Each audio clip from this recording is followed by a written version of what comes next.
ओम साईं राम। साईं सच्चरित्र जी की महिमा पर आधारित अनुभव में मैं नीलम आपका बहुत बहुत स्वागत करती हूँ। आज फिर एक साईं सच्चरित्र से जुड़ा अनुभव मैं आप सबके साथ शेयर करना चाहती हूँ, आप सबको सुनाना चाहती हूँ कि कैसे बाबा किसी एक इंसान की जो कि बहुत कष्ट में था, उसे उसको इस जीवन से मुक्त कराकर अपनी शरण में ले लिए। ये उससे जुड़ा हुआ है।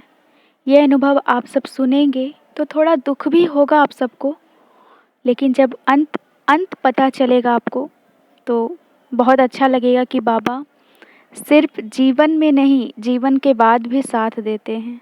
बाबा ऐसे हैं।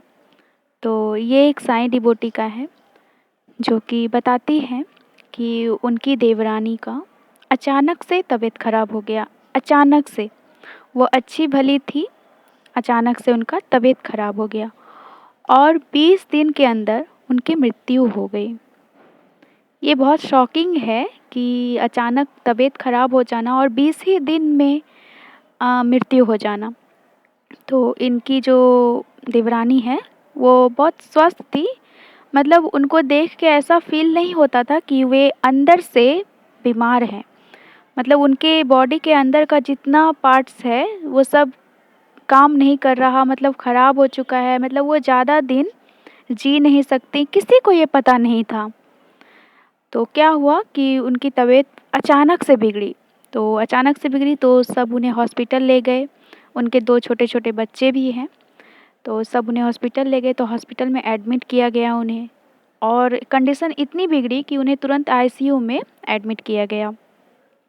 तो जब वो आईसीयू में चली गईं, तो ये जो साईं डिवोटी हैं, उनकी जेठानी जी, जो कि बताई हैं कि वे बाबा को बहुत मानती थी और बाबा से हर पल प्रार्थना करती थी और रोती रहती थी।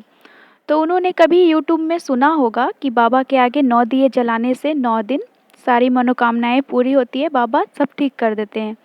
तो इन्होंने भी 9 दिए जलाना स्टार्ट किया। हॉस्पिटल से आती थी, हर दिन ये 9 दिया जलाती थी। लेकिन इनकी देवरानी के हालत में कोई सुधार नहीं हुआ और वो बिगड़ती चली गई और उनका तबीयत खराब होता चला गया।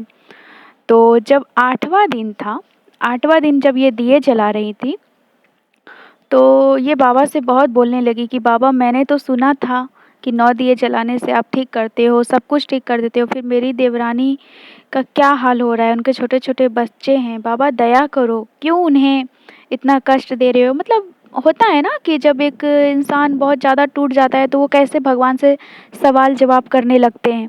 तो बस इनका भी वही हाल था, ये बहुत सवाल जवाब कर रही थी बाबा से।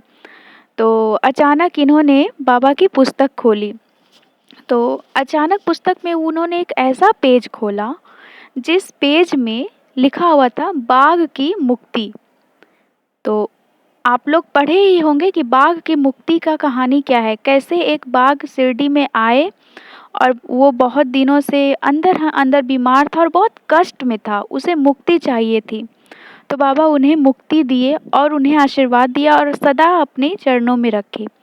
तो इनकी देवरानी के साथ ऐसा ही था। डॉक्टर ने बताया कि इनकी डेथ अचानक नहीं हुई, ये इनके बॉडी पार्ट्स का सारा जो पार्ट्स है वो सब खराब हो चुका था, ये ऐसे भी जीवित नहीं रहती।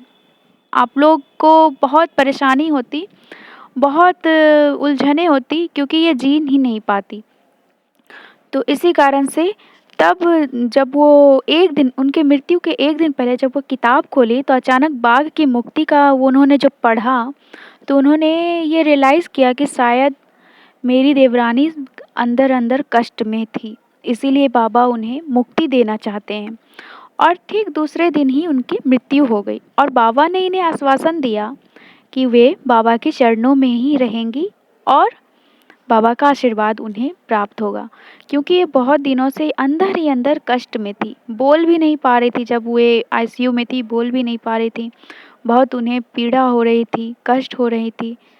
जैसे कि बाघ की स्टोरी में आप लोगों ने पढ़ा था कि बाघ ने पिछले जन्म में कुछ बुरे कर्म किए थे, तो इनके साथ भी ऐसा ही था।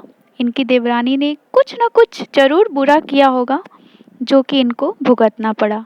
आगे और एक्सपीरियंसेस के साथ मैं आऊँगी। तब तक के लिए कहिए हमारे साथ ओम साईं राम, जय साईं राम। और आप सब भी अपना अपना एक्सपीरियंसेस ज़रूर से ज़रूर शेयर करें। आप यहाँ इंस्टाग्राम की आईडी, ईमेल आईडी सब लिंक डिस्क्रिप्शन में मिल जाएगा आपको।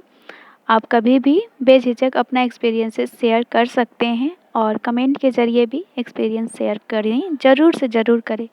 ये बहुत ही प्यारी लीला है और एक तरह से जिसके परिवार पे ये बीती है तो उनके लिए तो दुखद बात है ही, पर कहीं न कहीं आप अगर सोचें तो वो कितने दिनों से एक अंदर ही अंदर कष्ट में थी। उनका शरीर अंदर ही अंदर से खोखला हो चुका था। उन्हें जीने के लिए हमेशा दूसरे के सहारे की ज़रूरत होती। खुद वो जी नहीं पाती, खुद वो कुछ नहीं कर पाती, बच्चे को सँभाल नहीं पाती। इसीलिए बाबा ने उन्हें मुक्ति दिया ताकि वे नया जीवन ले सकें, नया जन्म ले सकें। तो ये बाबा ही ऐसे ही हैं, बाबा सबकी मनोकामनाएँ पूरी करते हैं। जो जिस कष्ट में होता है बाबा उस कष्ट से उसको उबार लेते हैं, चाहे वो जैसा भी कष्ट में हो, चाहे वो मुक्ति चाहता हो, चाहे वो नौकरी चाहता हो, चाहे वो कुछ भी चाहता हो, बाबा उसे ज़रूर पूरा करते हैं। ओम साईं राम, जय साईं राम।